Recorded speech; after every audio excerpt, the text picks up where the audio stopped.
Alrighty then. What's up, everyone? Coming in again to do another video before get the workday rolling here, and just wanted to quickly touch on nature and how we can learn a lot about ourselves if we really pay attention to nature and look at how it operates. And how we can learn to see that there really is no such thing as birth and no such thing as death. Now, I seem to say this often in my talks, but I know that may sound crazy to most of you. But we have to look at nature first to really understand how that could equate to us.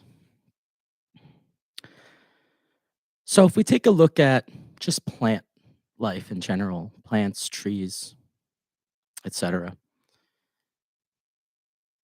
we see that they all come from seeds. We can plant the seed in the ground, take care of it, nourish it, watch it grow through the various stages of life.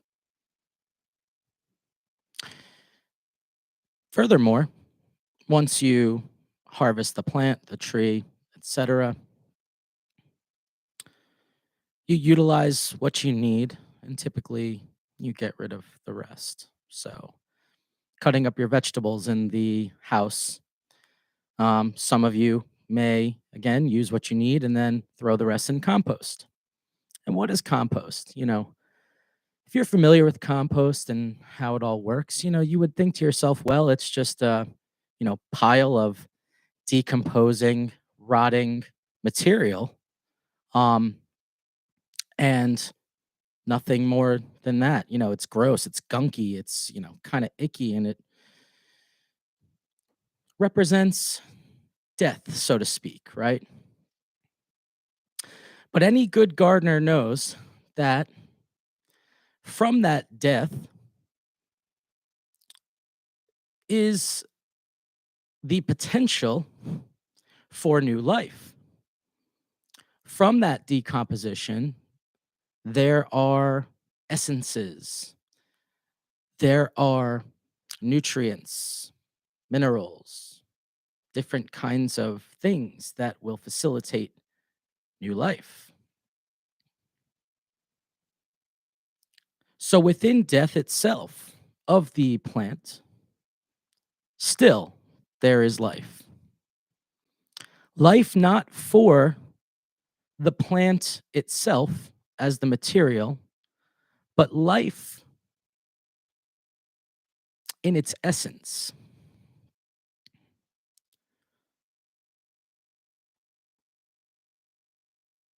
When we look at plants that grow, they flower, and then they produce seeds to create further generations of their kind.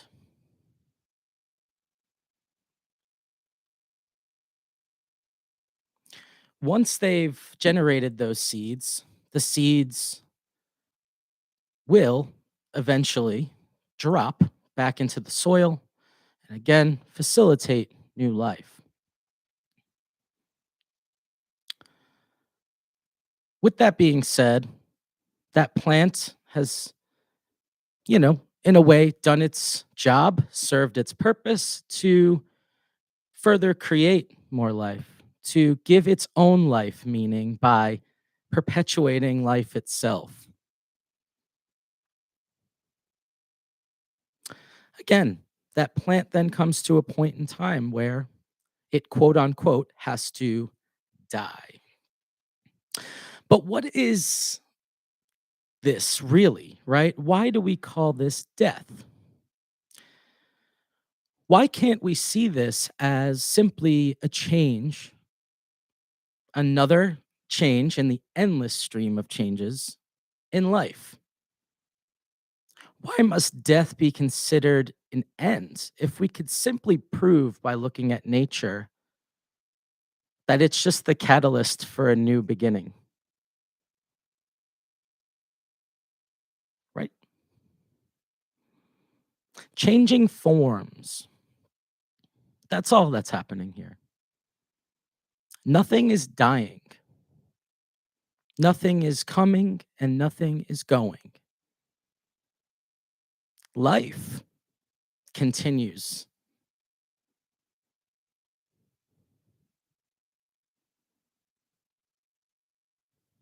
When we've served our purpose here and when we've done our time and when we have learned as much as we can and have exhausted this physical body,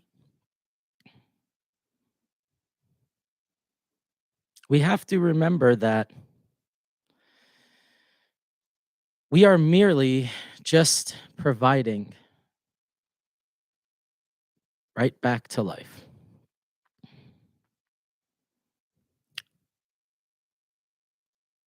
The body will break down and the body will return to the earth. And whatever else is left will return to its source.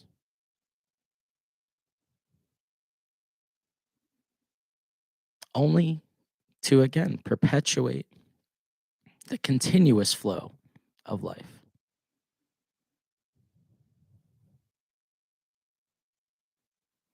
If we look at ourselves as just the tiny little plant, that's when we get ourselves into big trouble. That's when fear overtakes you. That's when you think, I have a beginning and I have an end, and I'm going to die. Valid fear. But you can also take it a step further and look at it in a much different way, is that your physical body, your mind, all of these things that we are so accustomed to being attached to, that's not really who you are, right? You're a form, you're a physical manifestation of a power that is infinite. Infinite. You must realize this. Infinite. No beginning, no end. Therefore, you have no beginning and no end. That much I know.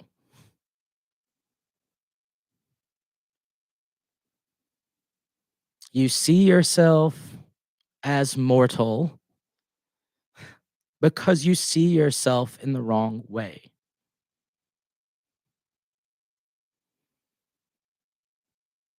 You, you are immortal. You will never die. Look at everyone before you, and you'll see how it is just a change in form, a transformation from one world to the next. But a world it is. It may not be a world of cognition, and it may not be a world of experience, but your essence will remain forever.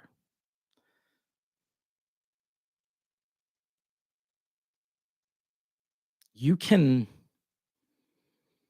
be way more at peace in your life if you realize you're not going anywhere. You are merely becoming compost through your dissolution and destruction of the body and the mind and this realm. You are becoming the nutrients. You are becoming the life force for the future.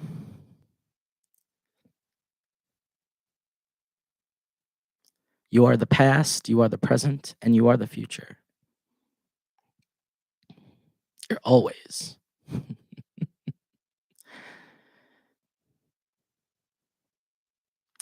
Most of this will sound like complete psychobabble to people, and I'm completely fine with that. There's very few of you that will watch this video, and you will really start to see what I'm saying here.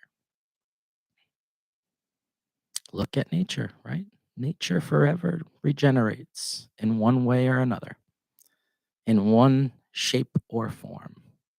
Nature always finds a way. I love to look at the birds in my yard because there's so much happening that you can pick up on and really learn from, but most people just don't pay attention, right? I look at the birds and, there are moments when things are beautiful.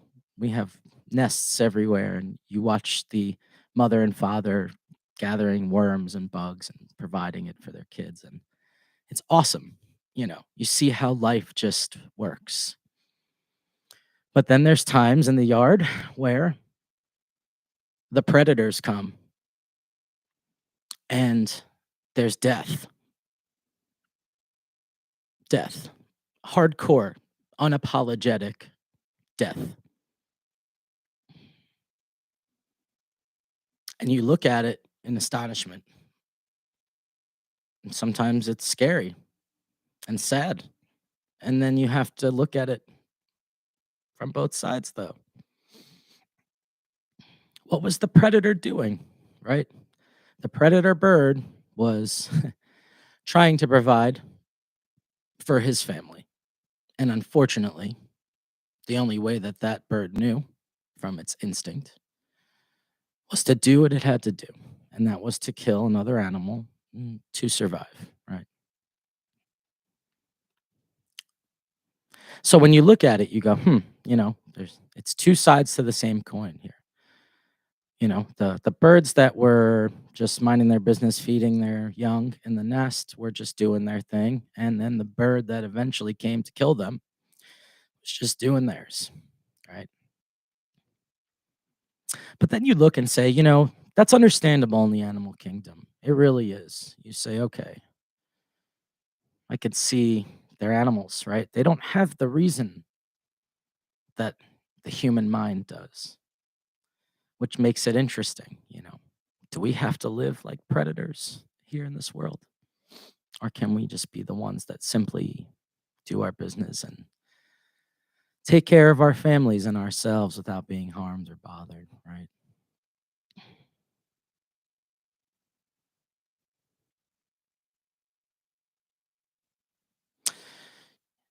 The interesting part about looking at nature, though, and then looking at humans is that although we may not be animals due to our reasoning mind, we still very much act like them, right?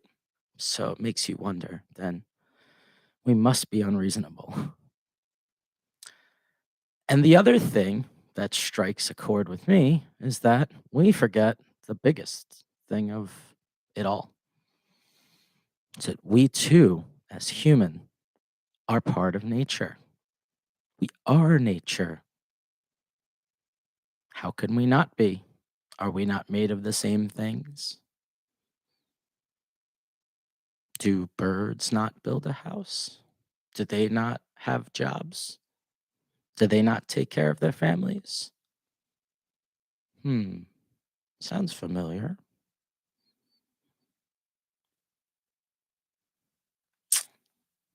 We're part of nature, but we're also a step above in a very interesting way, right? Look at your animals, look at your house pets, look at animals in nature. Observe them and then observe you. Many similarities, but a few striking differences.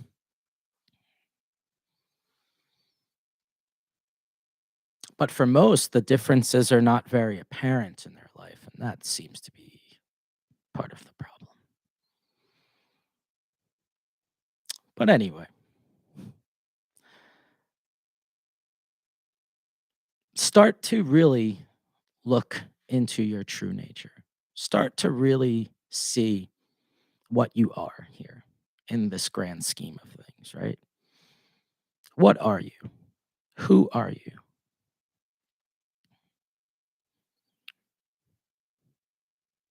How could you say that you have birth and death? How could you truly say it? Remember,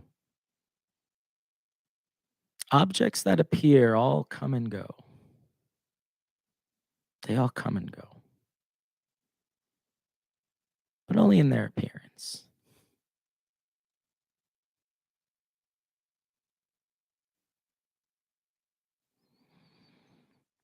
When you burn the incense stick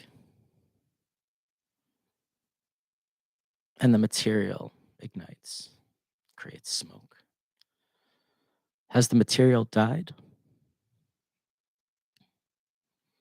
Has it not transformed into the fragrance?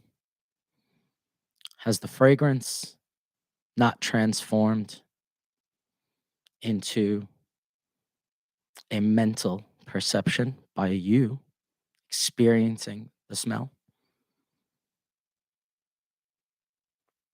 Could that scent trigger an action from you that could potentially continue to allow it to live on? Yeah.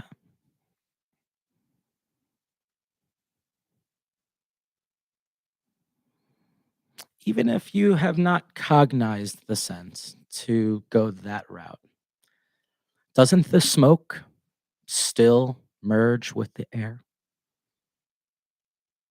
Can you say that it's gone? I don't think so. Its form may be gone, but it is not gone. Yeah. Yep.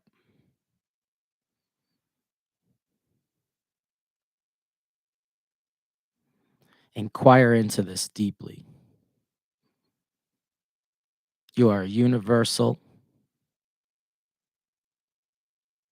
You are whole, complete, and indivisible. And you are limitless in your potential, in your abilities, and you are free. You are free.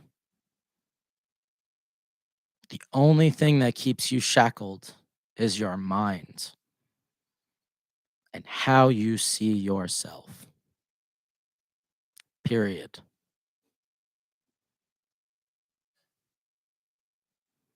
Period.